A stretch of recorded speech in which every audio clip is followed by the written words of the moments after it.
Puji Tuhan, Shalom. Menikmati masa suka, itu yang menjadi tema khotbah pengajaran buat kita hari ini. Mengapa kita harus menikmati masa sukar tersebut? Karena saya beritahu kepada umat Tuhan bahwa kesukaran itu tak bisa dielakkan oleh manusia. Yang setuju dengan saya katakan amin. Kesukaran itu tidak bisa kita hindari. Kalianlah itu, aku tidak mau. Tidak bisa begitu. Percaya atau tidak percaya, kita tetap bermasalah. Anak Tuhan atau anak setan tetap bermasalah. Orang rohani atau orang dunia tetap bermasalah. Karena masalah itu sudah menjadi bagian dari hidup. Kalau orang dunia bilang masalah itu sudah menjadi takdir dari manusia. Jadi karena tidak bisa dielakkan, perlu rumus yang harus kita buat. Bagaimana caranya menghadapi masalah itu? Ya nikmati saja. Yang setuju katakan amin. 1 Korintus pasal 10 ayatnya yang ke-13.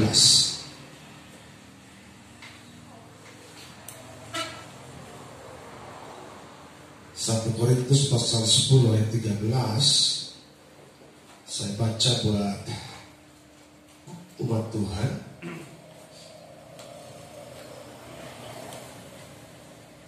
Pencobaan yang kamu alami ialah pencobaan biasa yang tidak melebihi kekuatan manusia.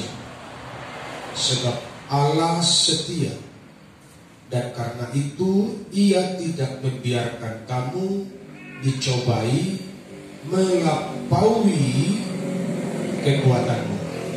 Pada waktu kamu dicobai, Ia akan memberikan kepadamu jalan keluar, sehingga kamu dapat menanggungnya.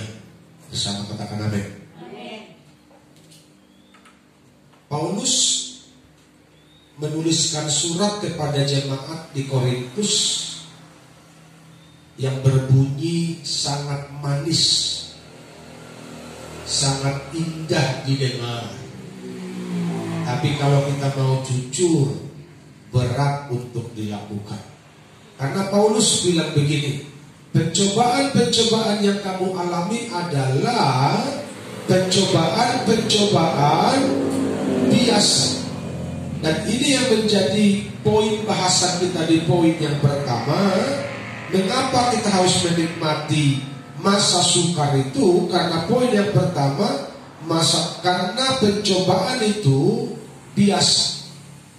Pencobaan yang kita alami ini pencobaan biasa menurut firman Tuhan.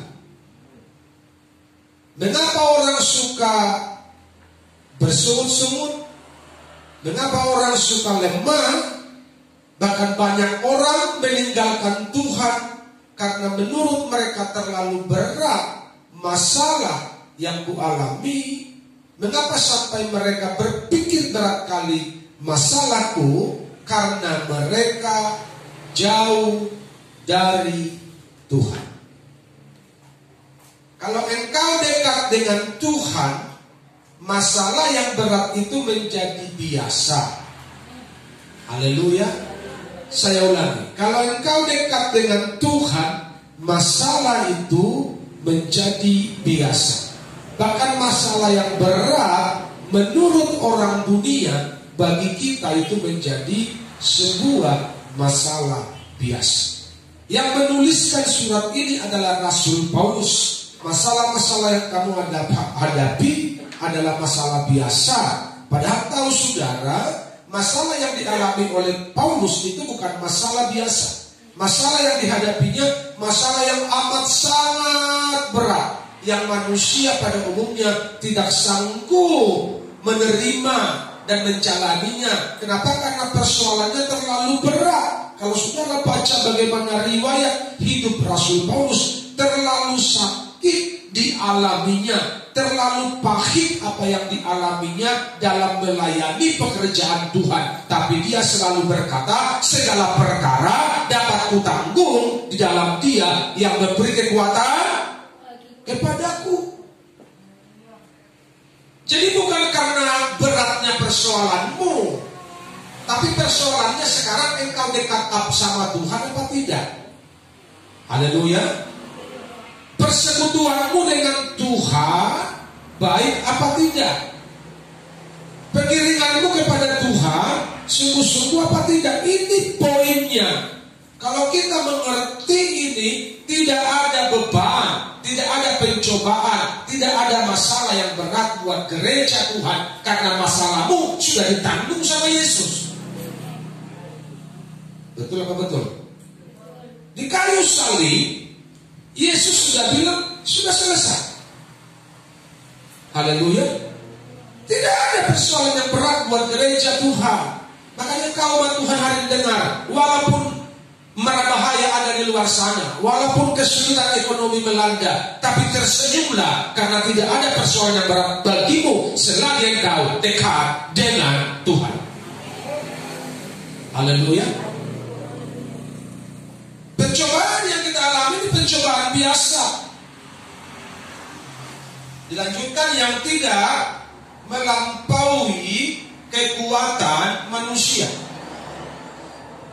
Jadi kalau engkau bilang persoalanku berat banget Pak, sebenarnya imanmu yang cengeng, engkau yang cengeng, rohanimu yang kanak-kanak, tidak mau bertumbuh. Karena saya kasih tahu sama saudara, orang di luar sana pun yang tidak kenal Tuhan banyak masalahnya. Betul apa salah? Iya. Beberapa hari lalu kami pergi ke Pajak Horas, bisa main bola di sini sampai segini. Bisa main bola. Kami mau beli buku bekas untuk anak sekolah. Apa kata penjual di situ? Sejak COVID, penjual buku sudah pulang kampung, mengulah, mengombak, berkebun di sana untuk menyambung hidup. Karena sejak COVID, sekolah libur, tidak ada orang beli buku. Jadi buat apa dia buka toko tiap hari, gak ada beli? Kan begitu. Sekolah libur, daring semua. Beralih profesi pulang kampung untuk mengombak, mengulah. Pertanyaannya, kalau yang tidak punya kampung, gimana? Kan tidak semua orang punya kampung, atau punya kampung tapi kampungnya di kota yang tidak ada sawah untuk digarap. Halo, jadi kalau kau ada di sini masih ada halamanmu di belakang rumah untuk kau tanami sayur, bersyukur. Katakan amin. Haleluya. Engkau patut tersenyum, engkau masih bisa petik daun ubi tanpa bayar. Kayaknya udah mulai bosan makan daun ubi, makanya amin juga ada lagi. Haleluya. Sudah bosan makan daun ubi? Di roba-roba apanya, masaknya toh. Kalau hari ini ditumbuk, besok diremas-remas, dibiu-biu, besoknya diurap. Bikin variasi-variasi supaya nggak bosan, walaupun itu tiap hari. Haleluya. Kitanya yang mengatur hidup kita, jangan mau tertindih dengan masalah. Katakan amin. Biar saudara tahu, di luar sana mungkin masalah orang lebih berat dari saudara. Yang tadi ku bilang orang perjualan itu, Gimana kalau jualannya apanya, tokonya disewa? Apakah kuat otaknya itu? Toko tidak bisa dibuka, tidak laku, tapi tempat harus bayar kontrak terus. Dari mana bayar kontraknya kalau nggak jualan? Dari mana bayar kontraknya kalau nggak untung? Mumet otaknya itu mumet. Jadi kalau engkau masih hidup di rumah, kalau nggak kontrak hari ini, harusnya engkau berjikrak-jikrak tiap hari buat kebaikan Tuhan. Amin. Haleluya. Ini anak Tuhan memble-memble, loyo-loyo, banyak kali masalahku. Saudara sudah tahu hari ini orang di luar sana banyak kali masalahnya. Haleluya. Karena itu ucap syukur setiap hari, bukan setiap hari, setiap menit, setiap waktu. Haleluya. Setiap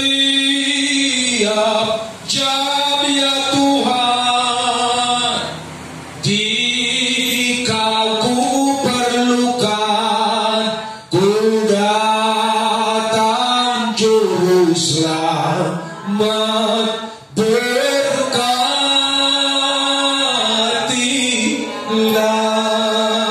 Luar biasa. Haleluya.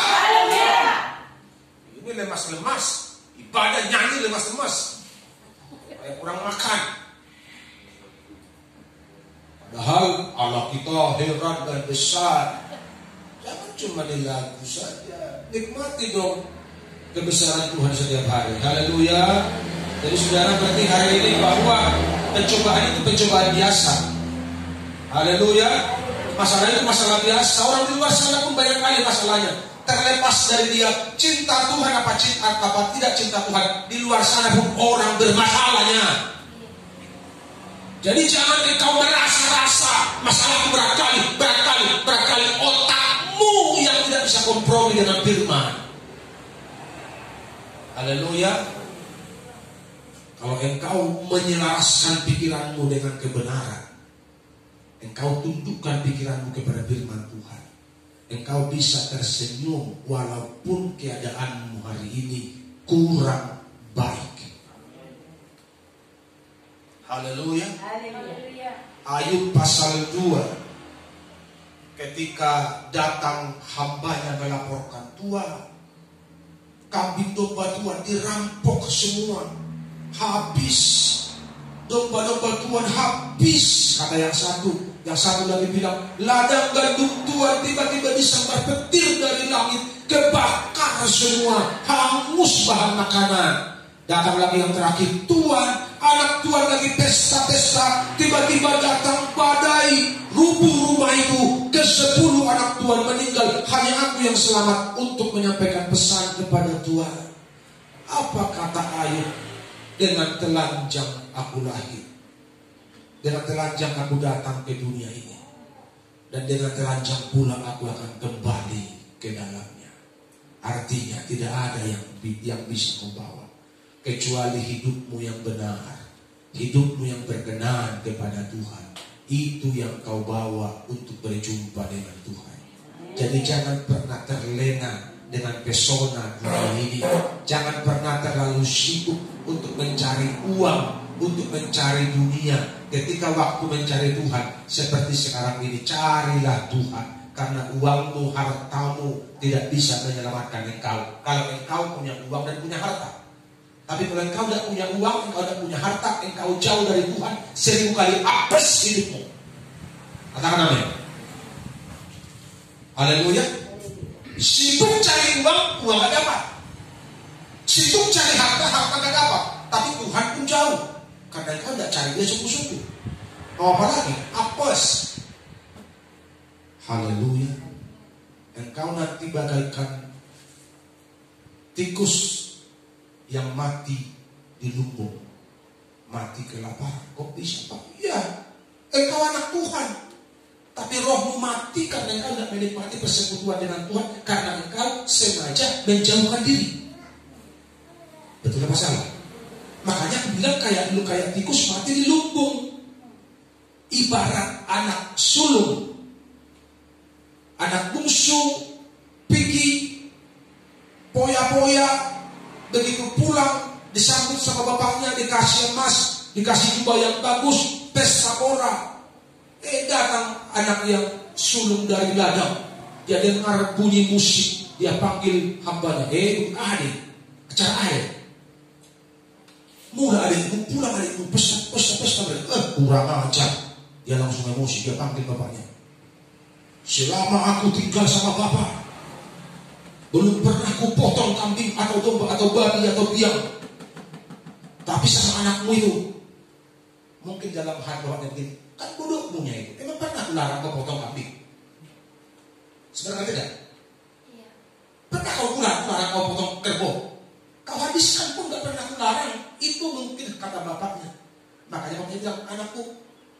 tinggal bersama-sama dengan aku. Apa yang kupunya kan punyamu. Maksudnya, kalau kau pengen makan, nikmati.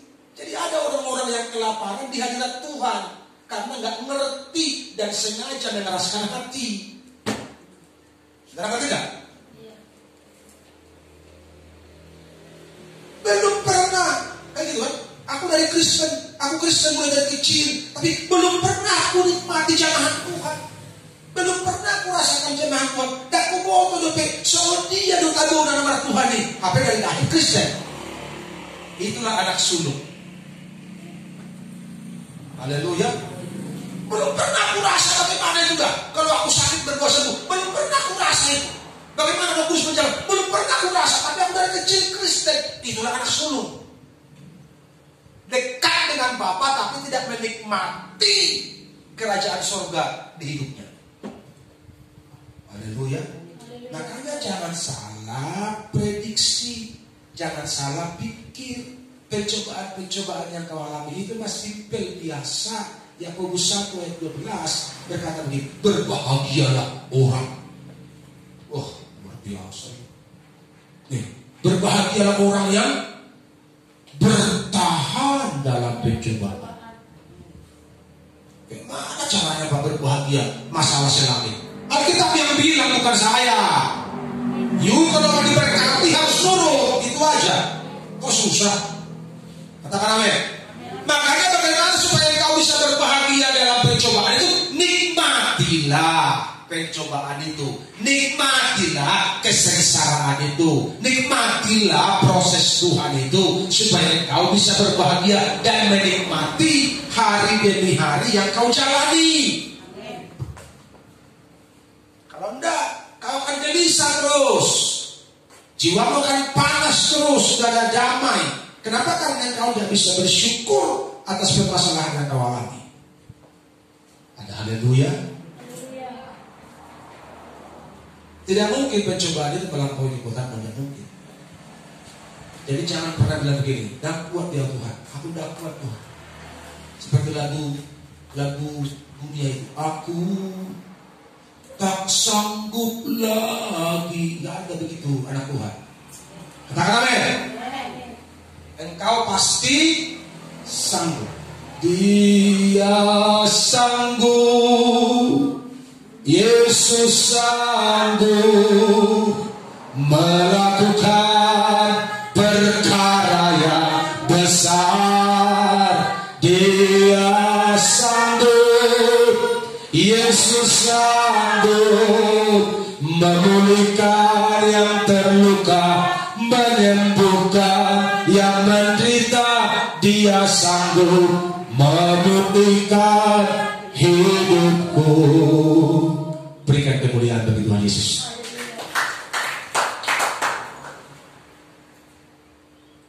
Yang kedua, mengapa kita harus menikmati pencobaan tersebut? Karena Tuhan setia. Tuhanmu yang kau percayai itu, dia setia. Dia tidak pernah ingkar janji. Haleluya. Tak sekat kaulah Tuhan yang berjanji, tak sekalipun kau ingkari. Kesetiaanmu sungguh terbukti di sepanjang hidupku. Haleluya. Sebab Allah setia. Ini di paragraf yang kedua, di ayat 13 tadi. Sebab Allah setia, dan karena itu Ia tidak membiarkan kamu dicobai melampaui kekuatanmu. Bukan cuma di situ, Dia lanjutkan. Pada waktu kamu dicobai, Ia siapa? Tuhan. Tuhan akan memberikan kepadamu apa? Jalan keluar, bukan jalan buntu diberi bagimu. Haleluya. Bukan jalan buntu, Bukan jalan kematian, tapi jalan keberkatan, jalan kehidupan. Itu yang dibukakan bagimu oleh Tuhan. Supaya apa? Sehingga kamu dapat menanggungnya. Jadi mengapa kita harus menikmati penderitaan dan ujian tersebut? Karena Tuhan kita setia. Haleluya. Dia setia menggenapi janjinya kepadamu. Apa yang telah difirmankannya pasti akan digenapi bagimu. Engkau tinggal sabar menunggu waktu Tuhan. Tidak mungkin janjinya tidak digenapi. Tidak mungkin. Karena Tuhan yang kita percayai tidak pernah berbohong.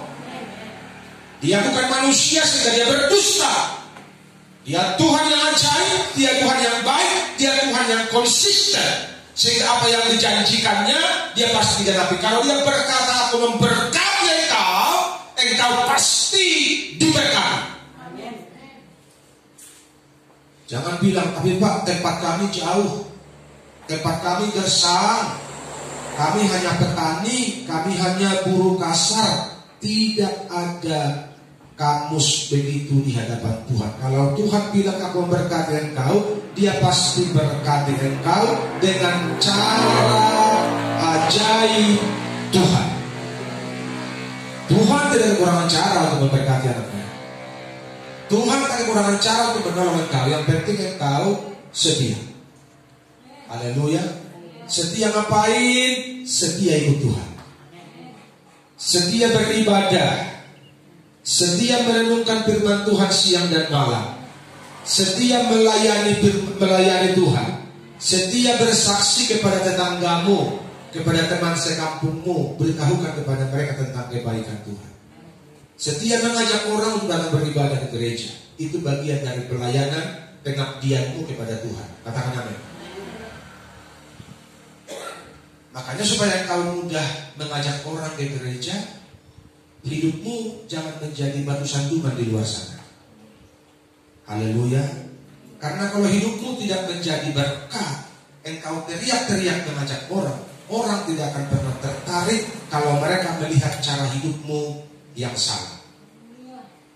Tapi kalau mereka melihat cara hidupmu yang baik, cara hidupmu yang benar, cara hidupmu yang takut Tuhan, sekali engkau berkata kepada orang, ayo ke gereja yuk, orang itu akan penasaran dengan gerejamu.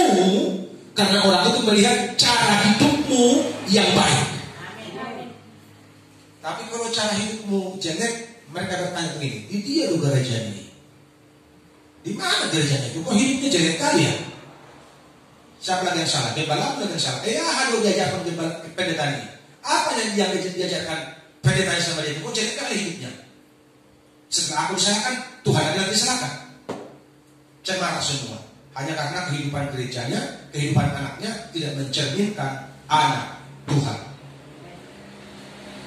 Kalau Tuhan setia, maka engkau pun setialah melakukan kebenaran setiap hari.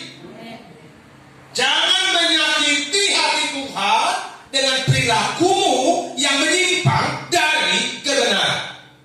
Berjalan tetap di koridor kebenaran Tuhan, maka Tuhan akan memperhatikan engkau. Tuhan akan menolong engkau, melimpahi engkau dengan rahmatnya setiap hari. Karena Tuhan melihat memang engkau pantas tolong. Kenapa kau pantas? Karena engkau anak yang baik dalam pandangan Tuhan. Amin. Haleluya. Gereja Tuhan, jadilah anak baik. Haleluya. Jadilah anak-anak yang baik. Anak-anak yang cinta Tuhan. Anak-anak yang mengasihi Tuhan. Jangan mendukakan Roh Kudus Tuhan dengan kehidupanmu yang beda di gereja, beda di luar. Kalau hidupmu begitu, engkau beda di gereja, engkau beda di luar, engkau sedang mendukakan Roh Kudus Tuhan. Tapi kalau di sini engkau anak Tuhan, di luar sana engkau anak Tuhan, nama Tuhan akan dipermuliakan lewat kehidupanmu. Haleluya.